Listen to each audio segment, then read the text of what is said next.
of Season 5. And this week we're on a bye. Coming off of a huge win, 6-2 on the season, first in the division. And we got a couple key in games coming up. But this week we're going to look at some stats, scouting, player negotiation, everything along that line. As we'll head into stats first. We'll also go over some of the awards, who's leading for the awards. But as of right now, Josh has 2,100 yards on the season, 17 touchdowns, only 4 interceptions, 61% completion percentage, and 110.2 passer rating. Looking very good on the season so far. Has only been sacked 15 times, which is pretty good. And Drew Stevens had a huge bounce back game last week, fumbled early on and then took off afterwards. Has 104 rushes for 489 yards, 9 touchdowns, does have that one fumble. Josh, 25 carries, 230 yards, and a touchdown. Has 3 fumbles, which is a lot better than previous years, but 3 fumbles, still a decent amount. And Steven Sutherland and Jabari Sweet, both solid numbers, honestly. Both have a touchdown on the season, but for backup production, those are solid numbers. Can't really be too mad about that. And receiving wise, Hunter leading the team in catches and yards. 34 catches, 590 yards, 6 touchdowns on the season. Damian sucks he got hurt, really does, but second on the team in catches and yards with 29 catches, 412 yards, and a touchdown. Luckily for him, he'll only miss one more game after this week due to us being on a bye, so he will be back around week 11. And then Jason Blacklock, 23 catches, 404, and 4 touchdowns. Kylo really stepping it up, 17 catches, 287 yards, and a touchdown. Jamal had a huge game last week, 9 catches, 117 yards, 2 touchdowns. And then Connor Kelly, he was hurt a lot early in the season. 7 catches, 112 yards, 2 touchdowns, and he's really stepped up a lot this season. Drew Stevens, 9 catches, 108, and these two have also stepped it up a lot. And their numbers don't look too significant, but compared to what we saw last year out of the 4th, 5th, and 6th receiver on this team, these numbers are a lot better. And expect them to get the ball a little bit more in the second half of the season. And now we'll go into blocking. And this offensive line crew has they haven't played a full unit together, really. Like, we've dealt with a ton of injuries up front, and with only Deion Werner allowing 4 sacks, Wyatt Decker 3, Frank Webster 3, Dom Huff 1, Angelo Ford 1, and then none from the left tackle position, which was a mixture of Daniel Fernandez and Alex Stewart. Really proud of both of those guys for stepping it up while Daniel was out, and even when he was playing, really good stuff. And same with Alex Stewart, really good stuff while Daniel was out. And same with Angelo Ford. Didn't really expect him to play as good as he did, but he's been playing really well in Dom Huff's injury. And Dom will be back in a couple of weeks. Just a solid unit, turning it around. And now we'll look at defensive stats. Gage leading the team in tackles with 44. McMillan with 39, tied with Shane for second. Johnson with 37. That's going to be a tough blow. Him being hurt, going to miss him a lot. Young has 30, Dylan 22, Steven Sand 18, Kirkpatrick 17, Grimes 15, Caden 14, Justin 14, Rosenberg 13, Miles, McCain both with 12, CJ with 11, Vigil and Cunningham both with 10. And then you see the rest down here. And then tackles for loss, Vigil Hatcher has 6, Gage, Grimes, Caden, and CJ all with 3, McMillan with 2, Dylan, Justin, Pat McClandon, Darrell White, and Von Ford all with 1. Now we'll look at sacks. Vigil Hatcher leading the team in sacks as well with 3. Grimes, Caden, and CJ all with 2 on the season so far. Gage with 1. Darrell White and Von Ford both with a half a sack on the year. And Steven Stanton, the true ball hawk corner we expected, is finally starting to show out. 5 interceptions on the season, CJ Hunter, Miles McMillan, Dylan, Shane, and Young all tied with 1. And deflections, Stanton leads the team in those as well with 4 deflections. Dylan and Young both have 2. McMillan, Shane, White, and Johnson all have 1. Now forced fumbles. Johnson's forced with 2. McMillan, CJ, Vigil Hatcher, Gage, and Franklin all forced 1. And Shane with 3 recoveries. Vigil Hatcher with 2. And Darrell White with 1. Solid stats, definitely looking better on the offensive side. Defensive side, gonna have to step it up a little bit, especially getting pressure after the quarterback. But Josh is 3rd for the MVP as of right now. A little surprising, but my opinion, he should be 1. But Coach Paul down there at number 7 for Coach of the Year so far. Offensive Player of the Year, Hunter is right behind Brian Stokes. And then you got Josh at 4. No one else for the Huskies there. And Defensive Player of the Year, no Huskies involved in this award. Offensive Rookie of the Year, once again, no Huskies.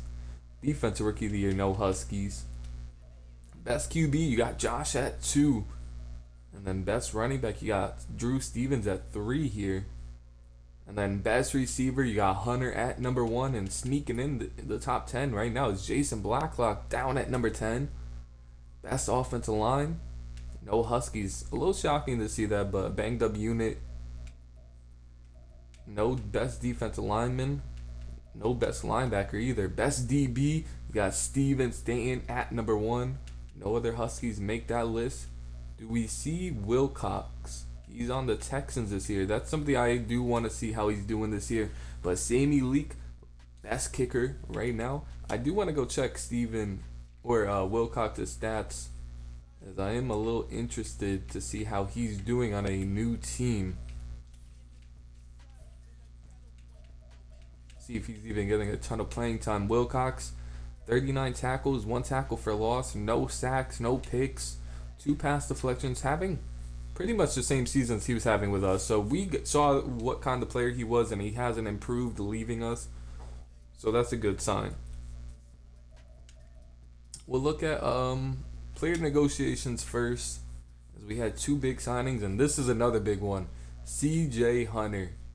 And wait till you guys see how much he wants. $30 million a year. I haven't offered him any deals yet, because I'm not willing to offer him 30 a year.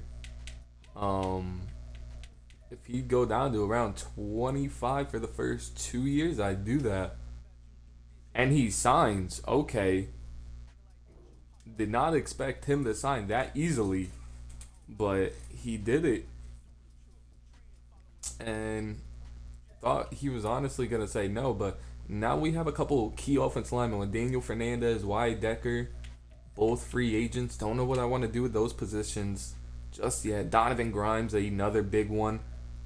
Dylan Flock, Kylo in here, David Hayes, Kirkpatrick. We got a bunch of important players right here that we got to re-sign. And then we have 2 fifth-year options. And we have been trying to bring back Kylo and Dylan. Both of them are a little pricey, as you see. Dylan, we'd give him a 5-year. And he wants to test free agency. Kylo,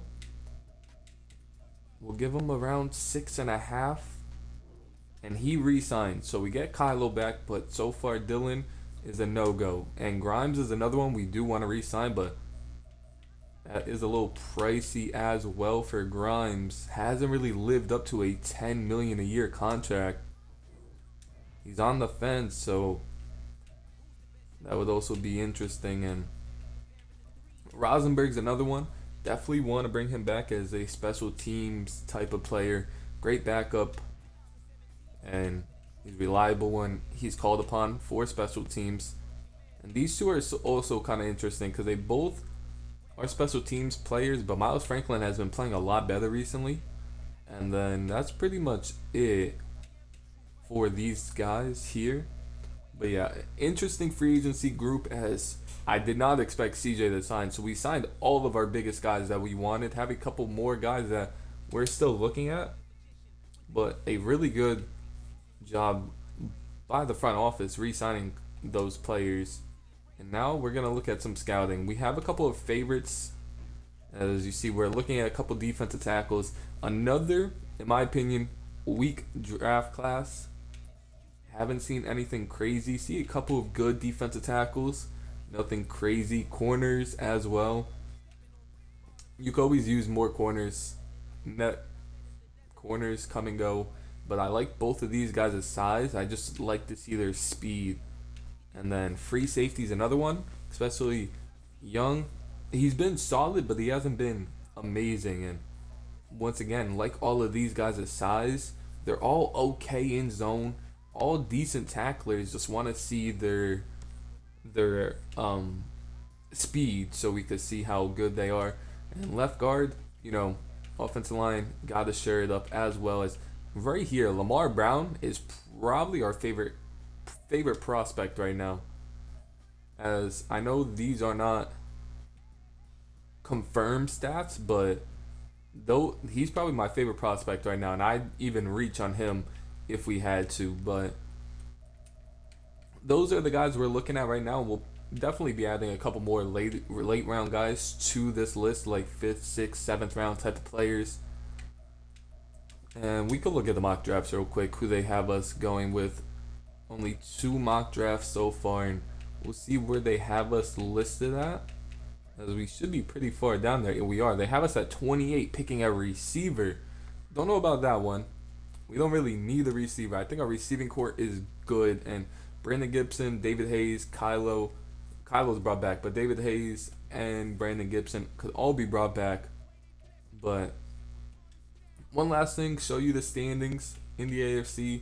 Currently, the number 2 seed, Chiefs are right on our tails right now, so we can't let up, as we'll check the schedule out to see when we play them next. As we lost to them week 1, but we play them week 16, and that's probably going to be for the division. Week 16 most likely will be for the division if both teams keep this up and don't collapse. But that's going to be an exciting one in week 16. But yeah, just a short little bye video going over all the stats and awards and negotiation, scouting, everything like that. And I'll see you guys in week 10. Peace.